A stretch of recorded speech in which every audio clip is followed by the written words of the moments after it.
வா கல்பனா போலாம். அக்கா நில்லுங்க.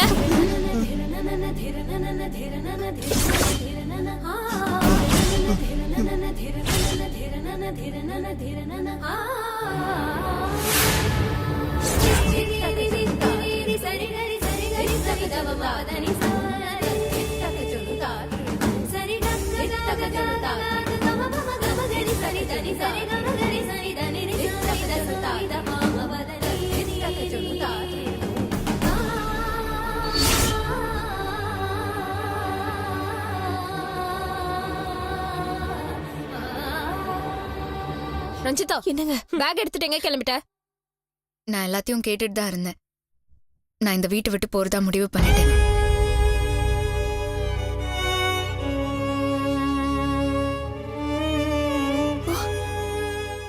ஐயோ இப்ப ரஞ்சிதா மான ரோஷம் வந்து பெட்டி எடுத்தியே, ரொம்ப சந்தோஷம். தயவு செஞ்சு கிளம்பு. ரஞ்சிதா அவசரப்படாத, உனக்காக அம்மா கிட்ட நான் பேசுறேன். ஆமா வேண்டா சுதா, நான் வீட்டை விட்டு போனாதான் வீட்டுக்குள்ள வருவேன்னு அம்மா சொல்லிருக்காங்க. இதுக்கு மேலேயும் நான் இங்கதான் இருப்பேன்னு பிடிவாதம் பிடிச்சேன்னா நல்ல மனுஷியே இல்ல. ரஞ்சிதா, நான் இங்க இருக்கிறத விட உங்க அம்மா இந்த வீட்டுக்கு திரும்பி வரதான் ரொம்ப முக்கியம். ஏன்னா இந்த குடும்பத்துக்கு அம்மா தேவை, அம்மாவுக்கு நீங்க எல்லாருமே தேவை.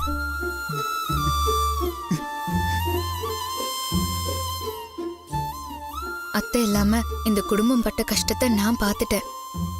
அந்த வலியும் வேதனையும் நிரந்தரம் ஆயிடக்கூடாது, அதுக்கு நான் காரணம் ஆயிடக்கூடாது.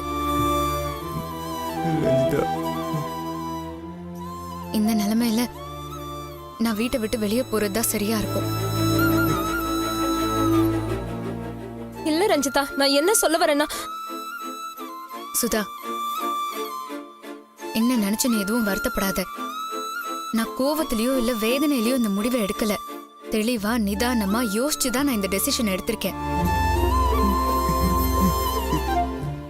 என் வாழ்க்கைக்கு அருண் மட்டும் போதும் நான் எப்பவுமே நினைச்சதில்ல. இந்த குடும்பத்தை பிரிக்கணும்னு நான் நினைச்சதே இல்ல. எனக்கு நீங்க எல்லாருமே வேணும், இந்த குடும்பம் வேணும்.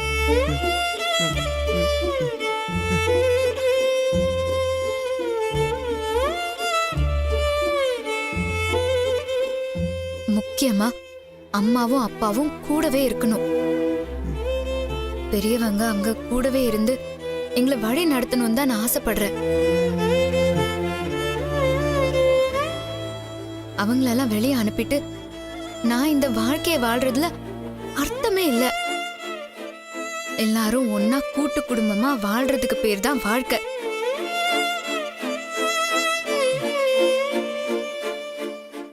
இந்த குடும்பத்தை ரெண்டா உடைச்சுதான் எனக்கு இந்த வாழ்க்கை கிடைக்கும்னா அப்படிப்பட்ட வாழ்க்கையே எனக்கு வேண்டாம்.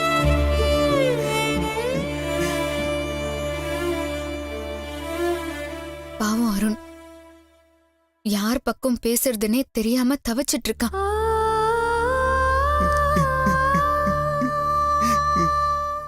இதுக்கு மேலயும் நான் அவரை சங்கடப்படுத்த விரும்பல. நான் வரேன். போகாத ரஞ்சிதா. ரஞ்சிதா ரஞ்சிதா ஏய் நில்லடி. போகாத. அம்மா உன்னை மட்டும் வீட்டை விட்டு போ சொல்ல, தாலிய கழட்டி கொடுத்துட்டு போ சொல்ல. அதை செய்யாம நீ பாட்டு கிளம்புற. எப்படி பேசுறா பாரு. ஏ வித்யா, என்ன பேசுற நீ? அத்தை, இது அம்மாவோட கண்டிஷன் தான், நானா எதுவும் பேசல. நீங்க இதுல தலையிடாதீங்க. இன்னும் ஏண்டி சும்மா நின்னுட்டு இருக்க? இனிமேல் நீ அருணோட சேர்ந்து வாழ வாய்ப்பே இல்ல. அப்புறம் எதுக்கு அவன் கட்டின தாலி மட்டும் அவன் கழுத்துல இருக்கணும்? தாலிய கழட்டி கொடுத்துட்டு போடி.